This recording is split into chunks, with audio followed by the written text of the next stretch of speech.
The main part of the seminar is in Thai, but since you are here, so also for everybody, I think I have to do my talk in English as well. So this section will be in English because we have speaker from Japan, which is will be the second talk from after my talk.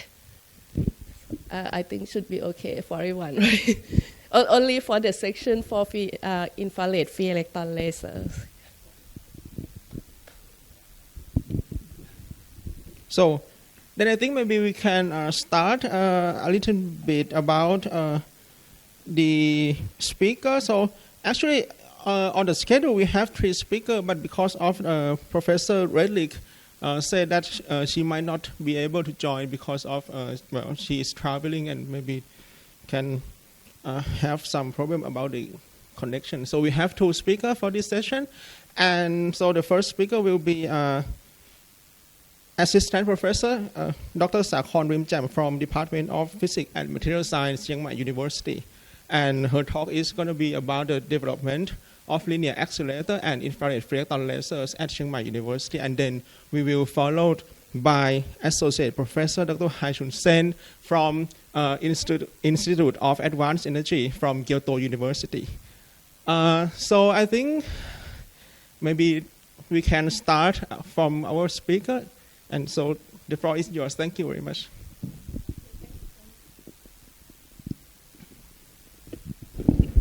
Thank you very much, Dr. Wonchai, for the introduction. I think I have problem with the resonance from the microphone, but I will try to find the proper distance of the microphone. Yes, as Dr. Wonchai already introduced us, my name is Saakhor from Chiang Mai University. So my talk will be quite different from the previous talks in the morning, because in the morning the synchrotron light source is already the user facility, but for this facility in Thailand,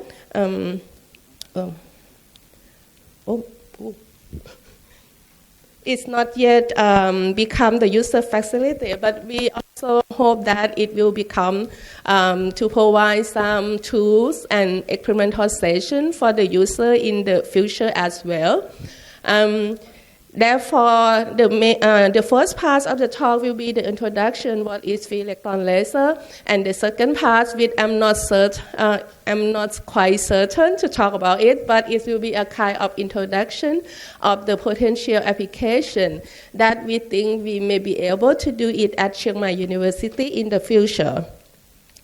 I think you may already know about the infrared radiation already from the synchrotron talk in the morning. We know that we have 2 regions of the, I'm not sure that what is the pointer. Oh. Okay, doesn't matter. So we already know that in the infrared regime have 3 main parts: near infrared, mid infrared, and far infrared. But this day, in the far infrared regime, they also separate it to be another regions that called terahertz radiation. And in our laboratory, we are focused on 2 regimes: mid infrared and terahertz radiation. Okay, why we are focused on these 2 regions of the infrared radiation? This is because of the, one thing is because our accelerator have very low energy. If you remember the talk from synchrotron light source, we in Thailand, the current one is 1.2 GeV, the new one will be 3 GeV, but this accelerator will have maximum energy of only 25 MeV.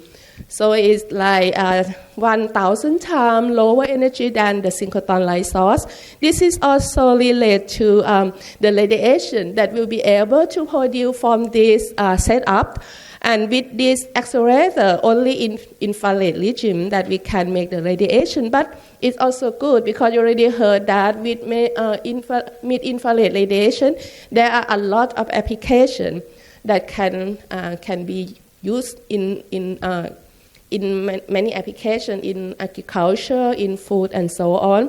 And another regime, terahertz radiation, it also have frequency that also relate to vibrations of the crystal, phonon in crystal, and also for hydrogen bonding of the gas and liquids, which this regime, the mid-infrared frequency, cannot be used to detect or to investigate or to study. So that's why we focus on those two regimes. So for the mid-infrared, I think you already know that there are a lot of applications. I will not repeat it again. But for terahertz radiation, it's also a lot of application that we can use for. And this is the summary that for terahertz radiation, we can use it for 4 types of application. The first one that are quite well known for people is imaging. For some airport, if sometime when you have to go in and they ask you to show your hand up and turn around, and that is terahertz radiation, not X-ray. And another one is spectroscopy. So it's very similar to mid-infrared spectroscopy, but in terahertz or far infrared regime. Another one is modulation. We can use terahertz radiation to simulate or to modulate the energy of material or the sample in order to study the excited state energy of material. Another one is sensing. So this one also used for sensor application. So it also many kind of applications. So like in biotechnology can be biosensor to study DNA, protein, biomedical for imaging and sensing, cancer detection or imaging, and also for environment, for pollutant, for atmosphere monitoring. For IT, for the communication, also for science and technology, for air and space, and also astronomy, and also for nanotechnology to study nanostructure or ultra-fast nano device application, and so on. So this is a lot of application of terahertz radiation that we can use. Okay, in order to have terahertz and mid-infrared radiation, there are also some light source that we can use. If we can see from this slide here, so we can see that for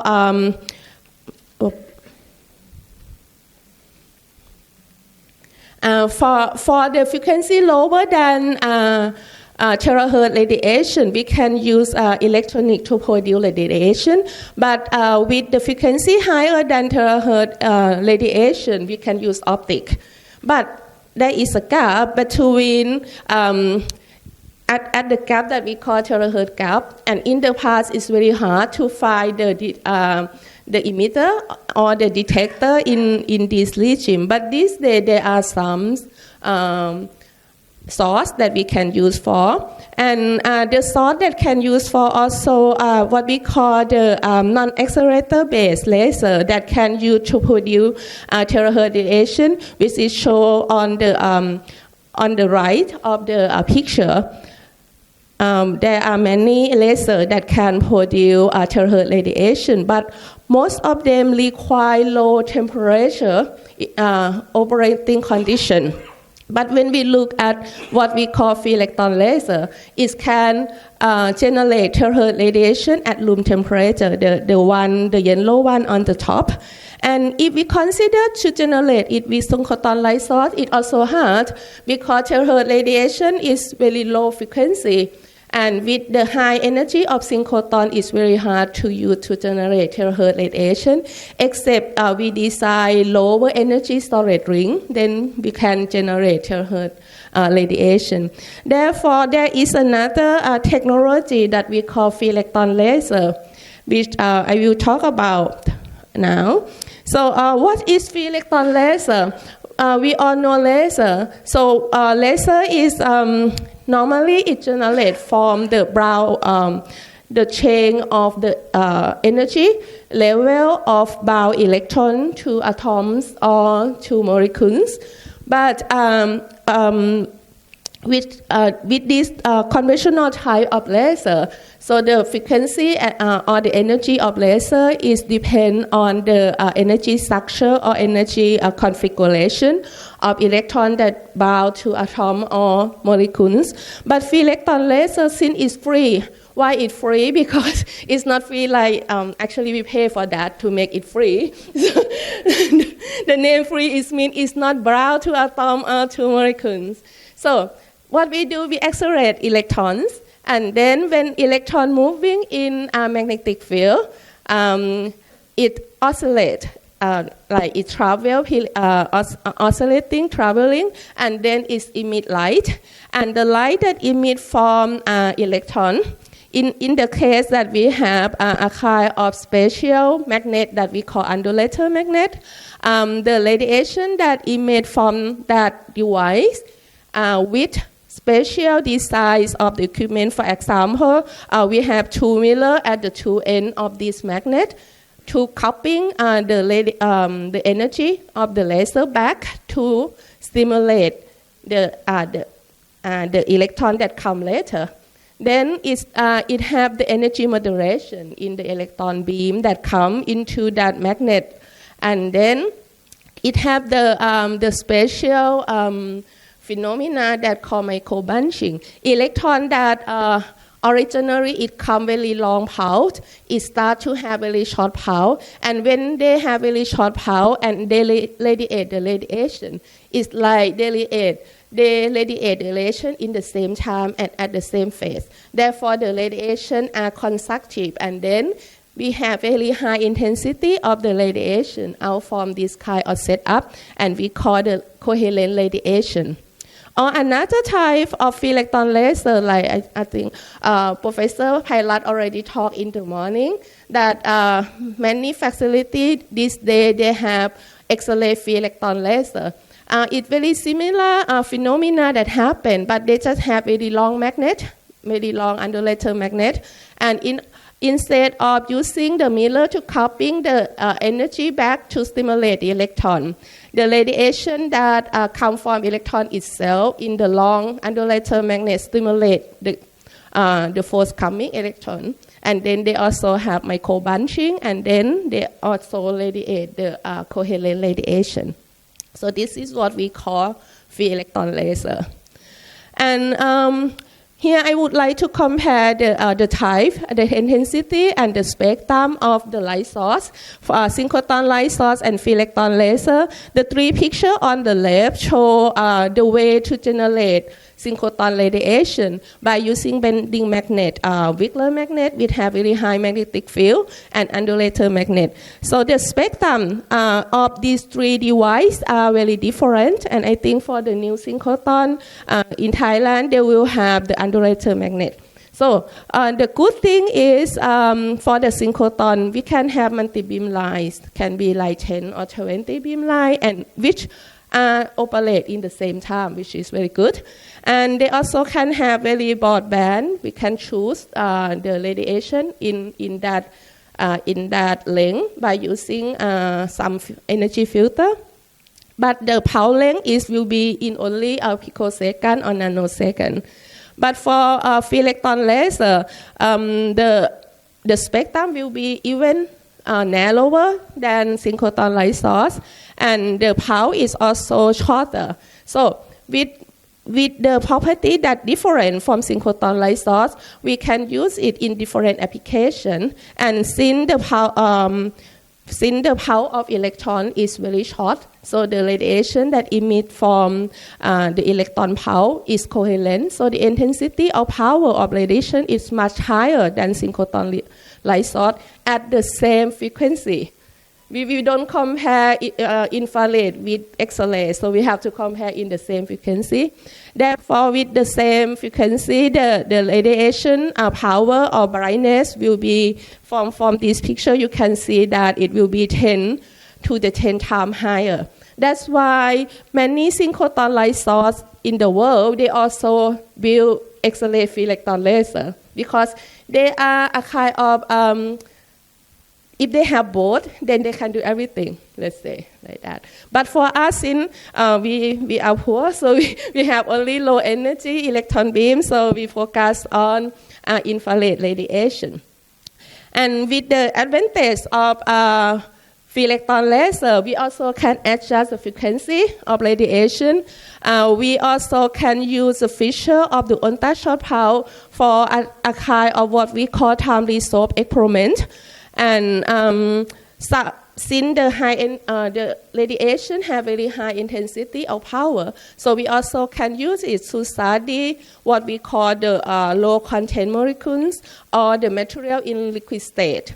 Because in liquid state, or even the gas state, because in the liquid state or the condensed gas state, molecules are not close together. So when they absorb the light, the possibility that they will absorb the energy is lower than the solid. That's why when we have much higher radiation intensity, the possibility that we can use it to study is much higher than the radiation that have lower intensity. And this is an example of the infrared free electron laser facility. The left one, the top left one, is the most well-known user facility among other. So this is the Philips laboratory. Actually, we also have contact to the director of this facility, but unfortunately she have to travel today. She is not available even for online. But we also hope to have the collaboration in the future. And there are one in Germany, and also two on the lower right. On the lower right are in Japan, and on the lower right will be in Kyoto University, which you will hear about the application at Kyoto University in the next talks. Okay, so I try to put the facility that up to my knowledge in the map, and we found that, okay, in this ASEAN country, we don't have one, so maybe if we can have one, then we will become the first one and the only one in the future. And this is the size of the facility, not that big. So you can see that it's quite small, so it's like 20 times 15 meters only. And we also have two types of the radiation source. The one with oscillator FEL with the mirror at the two ends, if you remember, and another one without mirror. And this is a schematic drawing. Actually, it has the actual size already. This is the beam line that we will have, and this is the picture right now. So we almost done. We hope that at the end of the year, we should be able to install everything in the beam line that we have here. And importantly, that I would like to mention here, most of the parts we build in Thailand, or we get it from the partner. So we have several partners and collaboration. So we can say that it will become homemade accelerator. And this is on the accelerator part. And for the application, so for the application, I have to say that since most of my time I spend for accelerator, so I know quite little about application, but I try my best to introduce. So we would like to use terahertz free electron laser and mid-infrared free electron laser at the first stage. For the application, what we call high power radiation aeration. But in the future, we also would like to use it for time resolved spectroscopy as well. But another point in our facility, since we build the accelerator by ourselves, so we can add other station. One station that we would like to have is the electron beam aeration, to study the beam aeration on material, for example, in a cell, and also would like to study the fat experiment study as well. You will hear about fat experiment or fat therapy tomorrow from Dr. Martin. Yes, and beside the accelerator, we also have what we call benchtop femtosecond laser, and also far infrared spectroscopy. Why we have to have these two benchtop stations? Because only accelerator radiation won't be enough to provide for the user. So that's why we will have those two stations as well. So another radiation that we have beside the free electron laser is the terahertz transition radiation.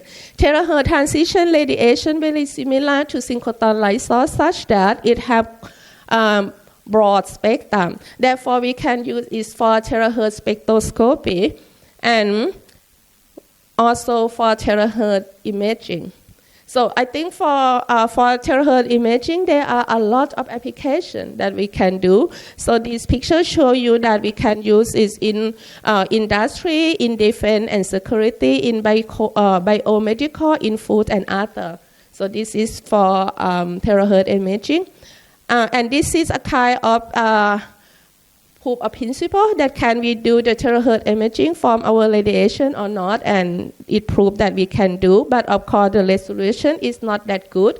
We still need to do more filtering and also image processing algorithm better in the future.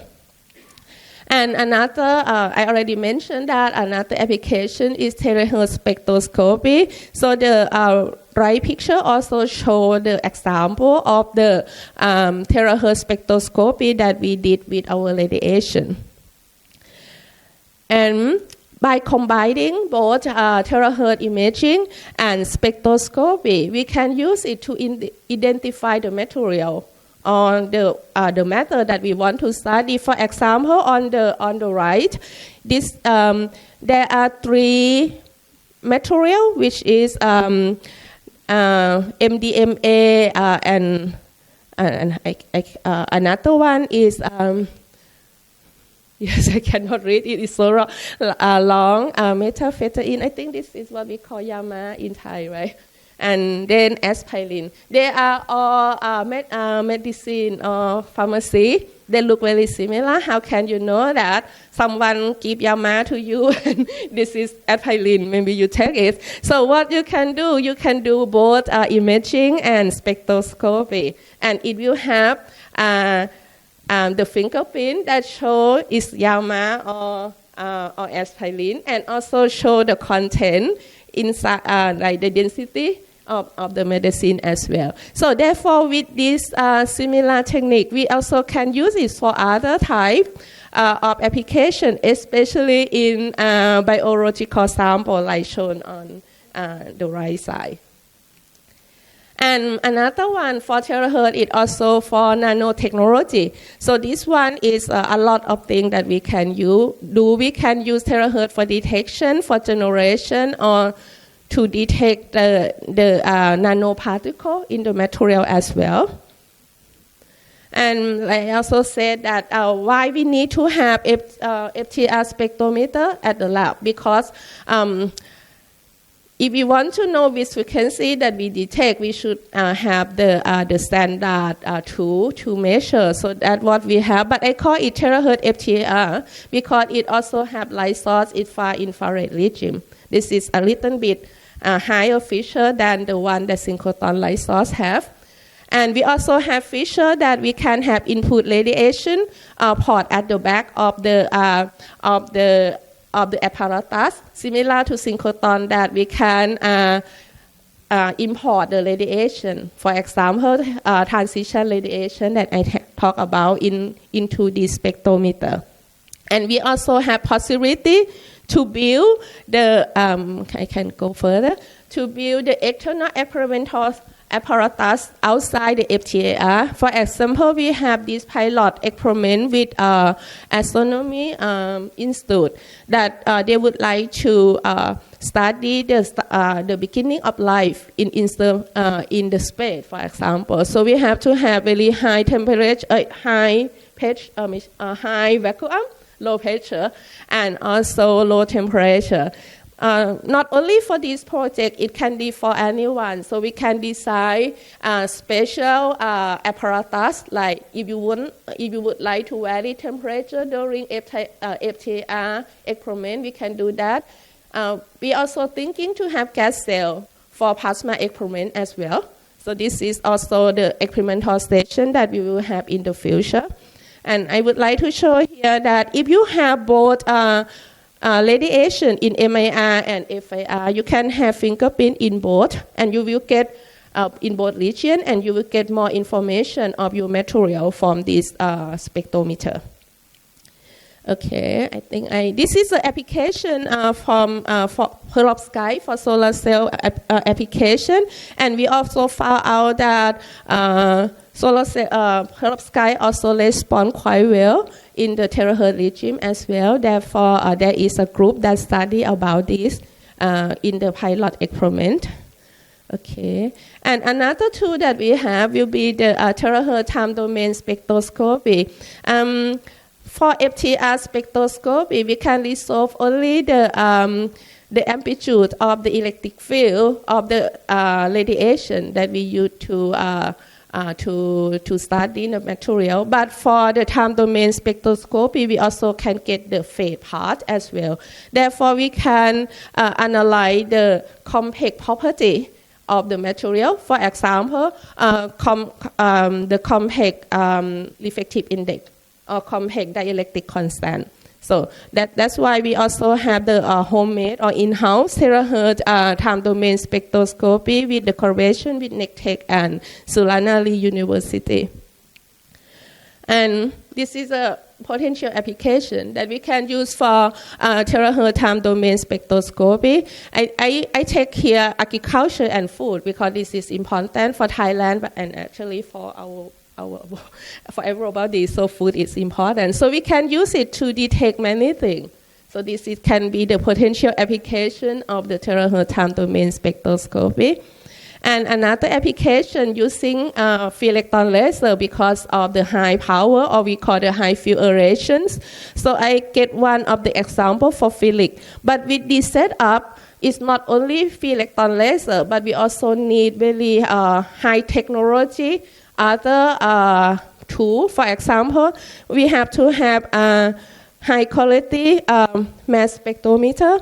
We also have the chamber that can have gas ionization inside the chamber. So this is in the future that require even higher than budget that we get per year for now to get this kind of experiment. But if we can do, it can review several questions that we want to know. We know that on Earth, the acid will be dissolved in water, right? But from the experiment that they perform at Felix, they show that in space, it's opposite way. So this is very interesting. If we have the tool that can investigate something that have very low content in another thing. So this free electron laser can do. But if we don't have money to be really high technology experimental station, we can have this kind of thing, high field aeration. It's very easy. I'm not sure because we don't perform it yet. But the principle is easy. We should be able to irradiate the radiation on material, and then we observe how it changes later. So that's why we have FTIR, because we can do it before the aeration, how the molecule structure look like, and after the aeration, what happened. So this is, I think, that the first thing that we will do. And this example shows this assembly of the amyloid fiber, which actually, if we have a lot in our body, you will have a lot of problem with your health. And this is the list of the material that we can use for MIR and terahertz free electron laser aeration. I think I don't have much time, so I can go further. And another application, which I won't go much in detail because I'm also not expert in it yet. So it's a timely pump hope experiment. This one is very important technique, because if we can build the experimental station that we can do timely source spectroscopy, we can investigate the change of the matter. For example, the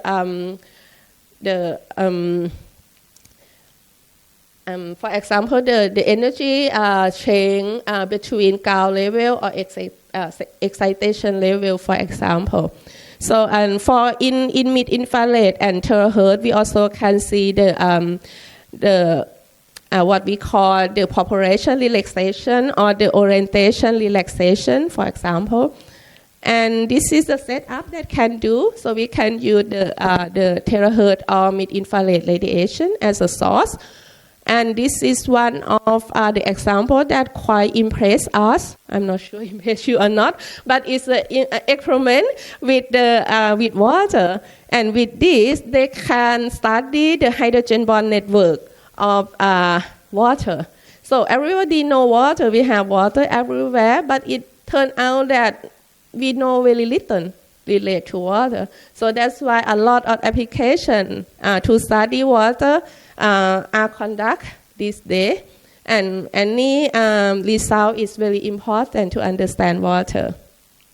And beside the terahertz electron laser, we also have the ultrafast laser to build. This will be the first setup for pump hope experiment for us, the near infrared pump hope spectroscopy. And honestly, I don't know yet what is the potential application can be, but it's also, at least it's good to have the technology in Thailand that we build it by ourselves. And I'm sure that we will find good application for it, yes. And also in the future, we can do two-color pump hope experiment using free electron laser and the femtosecond laser. And this is one of example that we can use for perovskite. So we can use terahertz radiation and the radiation in optical region. Or this one to see the phonon and carrier dynamic in quantum material. This is also some example. And yeah, this is will be my conclusions. Like, so you can see from my talk, when I'm talk about application, you know already that I'm not expert. But this is the very challenge for us, that we want to become a central laboratory for user. So that's why this workshop is also the way that we want to introduce this facility to people.